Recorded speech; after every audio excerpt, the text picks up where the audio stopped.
Should Christians take a vow of poverty, or is it okay to hope for some abundance in life? That's a question that I was wrestling with this last week about, like, what does it mean for Jesus to save us by bringing us abundance instead of scarcity?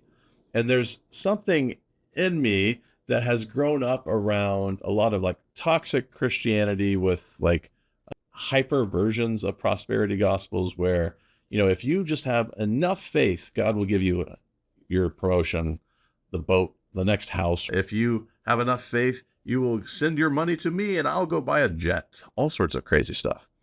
And in contrast to that, like a lot of early Christianity, like the first 300 years of Christianity, went through major changes because as soon as Christianity got power in Rome, a lot of Christians fled to the desert because they had struggled to survive and lived this difficult, intentional, and hard life. They maybe took very seriously the rich young ruler story of Jesus said, hey, sell everything you have and come and follow me. But then like when Christianity gets power, it's like, well, what does it follow Jesus when it's comfortable? And it's kind of like the thing to do. So Christians became known for giving up everything and for leaving society behind to go, live in the desert. And those are two extremes. And I was thinking about this and where should we fall in this pendulum? Or maybe you think you should go all out towards prosperity or towards giving everything up.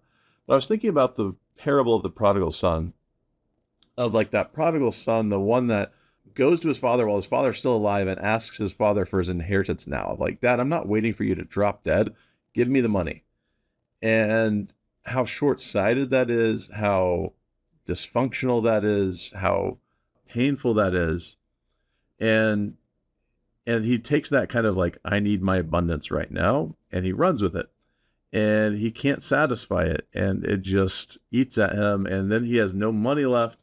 And then he realizes, you know what? I had better abundance when I was with my dad. Like his workers, his servants get better than what I'm getting now that he's living with pigs and taking care of pigs, and life is awful. So I want to go home to dad because I think I could still get better abundance if I can just be a slave for my dad versus what I did on my own. And when he goes home, his dad's so excited to meet him, throws a giant party. And then the older brother comes in with the scarcity mindset of like, how dare you throw this party for this awful little brother of mine who doesn't deserve it? Okay, where was my party? Why don't I get celebrations? Where's my abundance?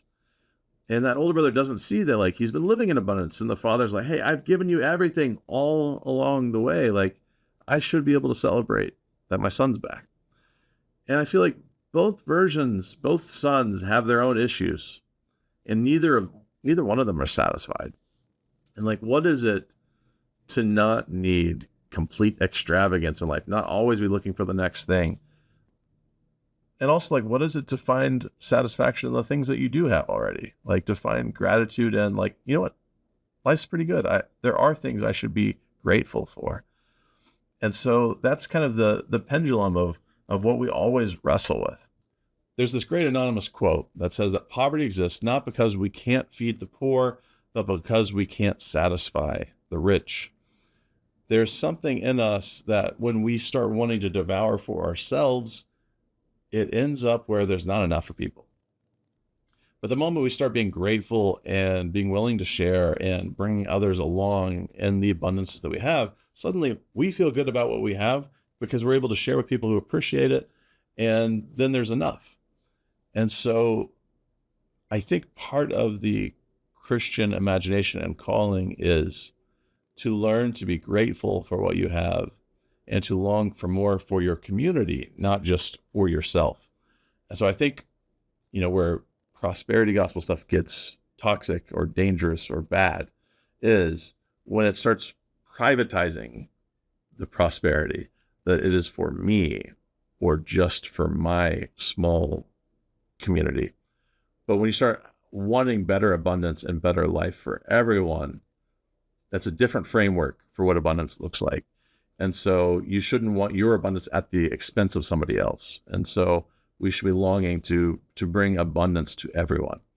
And the image that I love talking about for how Christians imagine this is that at the end of time, the imagination in the Christian like banquet scene, that what they longed for and hoped for is that this overflowing table of this great meal, that there's enough to celebrate and have a feast. And that's starting in a culture that didn't have refrigerators, didn't have freezers, didn't have microwaves, but like, what is it that the imagination for Christianity is?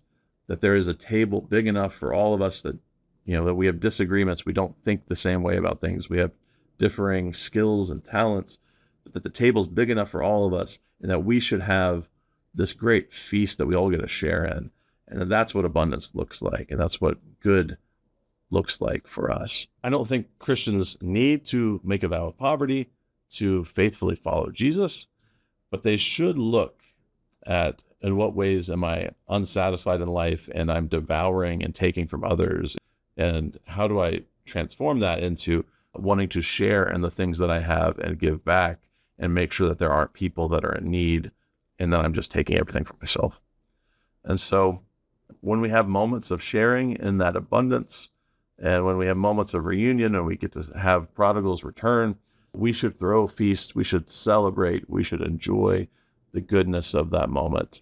And we shouldn't penny pinch so much into scarcity where we're just unhappy with the fact that there's reasons to celebrate and to share in that abundance. And so I don't know what that means for you in your life. If you're struggling with spending some money and enjoying some things, you know, maybe you need to spend some money on somebody else in your life and give gifts and have a shared experience with someone. Or maybe it's just like you need to write some letters out of like, I'm grateful for, and journal and pray with God about, here's where my satisfaction is in life today, and here's how I want to live differently because of that satisfaction. Wherever you are, I hope that you experience and see and name God's blessings in your life, and that you might share those with those around you.